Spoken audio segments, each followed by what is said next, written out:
Hello, and welcome to Spooky Tales with Isaac Blood. Simply named because I'm Isaac Blood and I tell spooky tales. Are you ready? Let's get spooky. Welcome to Harry Bob's Cave. And that just sounds so wrong on so many levels. It's a beautiful sight, but I don't think the name really sells it. Want to take a trip to Harry Bob's Cave? No. But you absolutely do want to take a trip to Harry Bob's Cave, because it is fascinating. According to local legend, Harry Bob was a scruffy door-to-door salesman who sold Yellowstone, a type of sandstone used in Victorian times for cleaning doorsteps.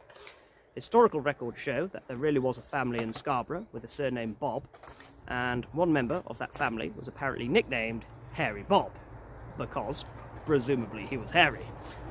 One popular story claims that Bob carved this cave himself so he could shelter from the brutal North Sea winds while working along the coast. Another theory suggests it was actually carved by labourers building Royal Albert Drive in the late 1800s, and later became associated with Bob through local storytelling. And then there's a theory that Bob carved the cave to hide from his terrifying wife. No comment on that one.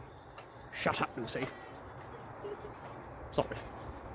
Hairy Bob himself is often thought to be more legend than fact, but as I say, the nickname and the Bob family do appear in historical records, so the story may have at least a grain of truth behind it.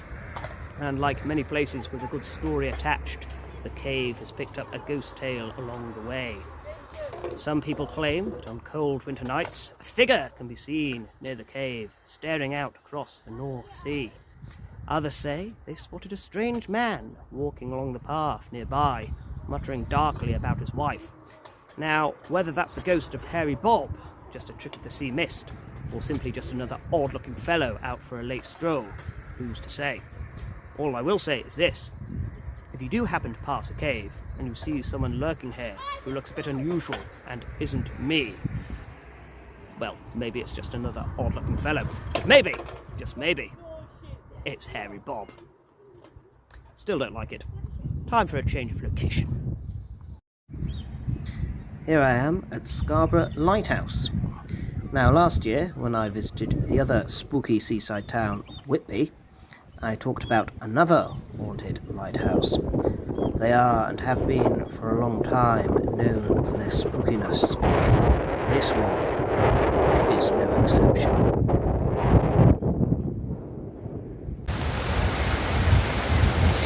The lighthouse dates back to the early 1800s, with records placing its origins around 1804 to 1806.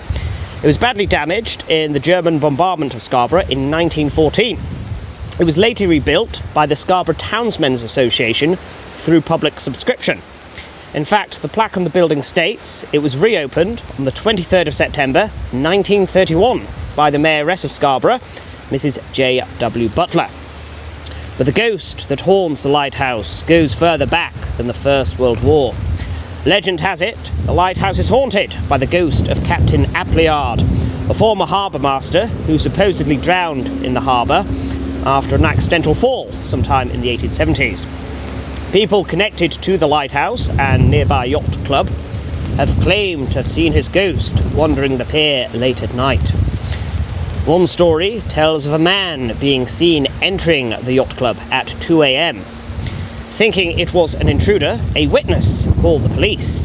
But after searching the entire building, the officers found nobody there. Even today, some locals report hearing someone falling into the water. Whether that's just a drunken prat going for a late-night dip or something more sinister, you decide. Want to hear more spooky tales? Like, comment and subscribe, and I'll see you soon. Stay spooky!